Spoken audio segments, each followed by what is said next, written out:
제 점상에 어떤 여성분이 막 머리가 산발이 돼가지고 눈이 약간 돌아가가지고 저 점상에 딱 앉더니 꿈에서 나는 신이야 막 깔깔깔깔 웃으면서 막 점을 봐달라고 하는 거예요. 그래서 내가 그랬죠. 팔짱을 끼고 그래? 너가 신이야? 그럼 증명해봐 라고 말씀을 드리니까 그 여자분이 이만한 돈봉투를 점상에 툭 던지면서 굿하자 한번 확인해봐 라고 말을 하시면서 그러고 저는 깼거든요.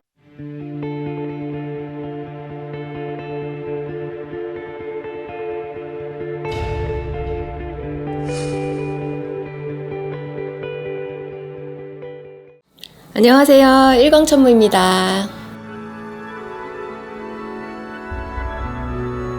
네, 선생님 안녕하세요. 안녕하세요.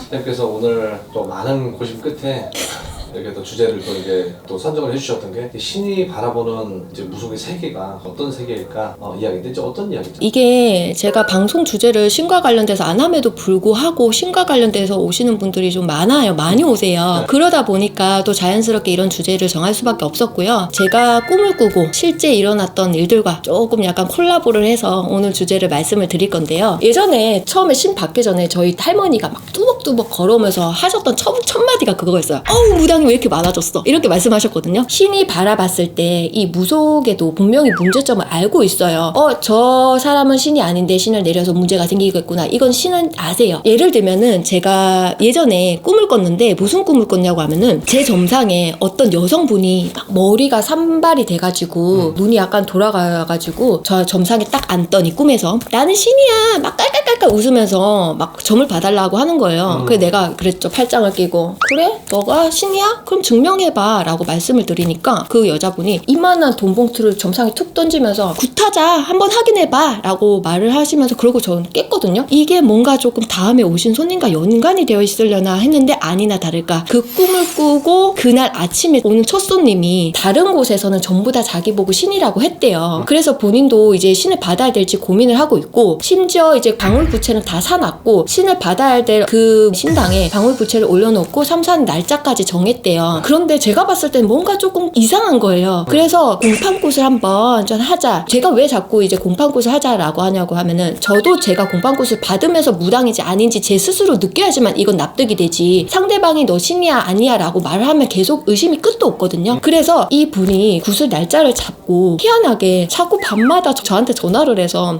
나는 얘 할아버지인데 얘 불려야 돼. 아니면 저희는 동자 동년데요. 우리 엄마 가야 돼. 이런 식으로 자꾸 밤만 되면 괴롭히는 전화가 오는 거예요. 그래 그럼 굿 할 때 한번 증명해보자 했는데 뚜껑을 열었는데 신이 아닌 거예요. 정말 귀신이어서 테마를 하고 신아버지와 같이 노력을 많이 했는데 그 굿이 끝나고 나서 많이 진정도 됐고 이분이 하시던 사업이 있었는데 그 사업도 갑자기 잘 돼서 지금은 정상적으로 살아요. 그러면서 저한테도 연락이 오는데 선생님 저는 진짜 그때 무당이 되었으면 큰일 날 뻔했습니다. 감사합니다. 이게 지금 때마다 오거든요. 또 한 번은 이런 꿈을 꿨거든요. 동자가 아니라 동자보다 조금 큰 신령님인데 도령님이 제 손을 잡고 이제 굿당에 갔어요. 이제 거기 카운터가 있었는데 저희 굿 하나 예약하게 방 하나를 주세요 라고 하니까 거기 보니까 뭐 칸칸마다 몇 호실에는 무슨 굿을 한다 몇 호실에는 뭐 앉아서 하는 굿을 한다 이런 굿이 적혀 있는 거예요. 근데 저희가 하는 그 굿방 옆에 뭐라고 적혀 있었냐고 하면은 몇 호에 소술굿, 빙의, 가루하고 정신병 이렇게 적혀 있는 거예요.